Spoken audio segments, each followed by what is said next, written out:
Paano mag-send ng videos o photos na hindi nababawasan ang quality? Naranasan mo na ba na may pinasa ka sa iyong kakilala ng videos o photos at nung natanggap niya, ito ay malabo. Pero kung nasa cellphone mo naman, ito ay malinaw. O di kaya, ikaw yung pinasa ng videos o photos at nung natanggap mo, ito ay malabo. Isa sa dahilan kung bakit malabo ang isang videos dahil sa Messenger pinasa. Ano bang may ibang paraan sa pagsasend ng videos o photos para hindi nababawasan ang quality? Ganito din ginagawa na nagpapa-edit sa akin ng video para hindi mabawasan ang quality. Ang kailangan mo lang ay email at email address ng papadalhan mo. Ang gagamitin lang natin sa pagsasend ay cellphone. Kaya kung gusto mong malaman, panoorin mo ang video na to.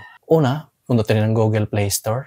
Ayan, kung nasa Play Store na tayo, dito sa search bar, type lang natin dito ang Gmail.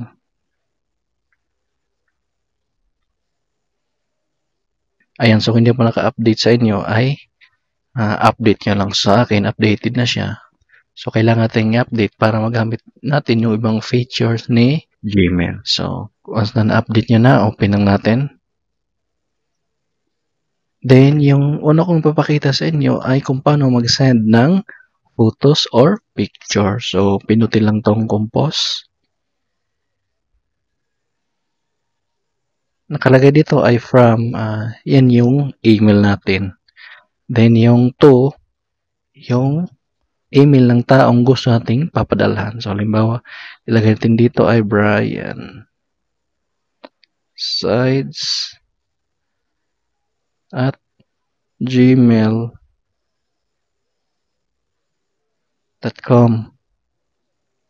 And then, subject. So, yung subject, ibig sabihin nito, yan yung unang makikita nila.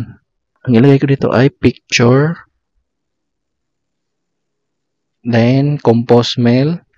Ayan, so, hindi na natin lalagyan. Ang gagawin natin ay para ma-insert yung photos dito sa taas, pinutin lang to.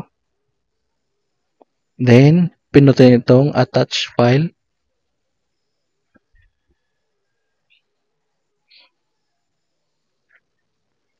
Ayan, so automatic na pupunta tayo sa gallery. So, kung gusto mong image lang yung pipasa mo, dito sa taas, pinutin lang tong image.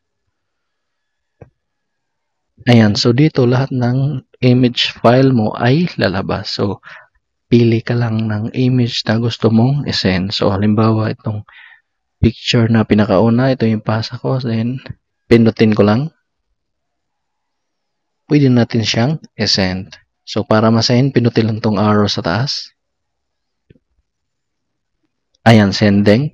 Antayin lang nating masend. So, ganoon naman, papakita ko sa inyo kung paano mag-send ng video. So, ganoon din yung gagawin nyo. Pinutin lang tong compose. Then, to email lang gusto nyong papadalhan. Then, lagay ko sa subject ay video. Then, dito sa taas, pinutin lang to. Then, pinutin tong attach file.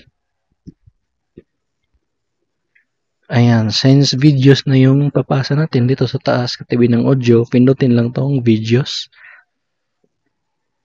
Ayan, so dito, lalabas lahat ng video na nasa gallery mo.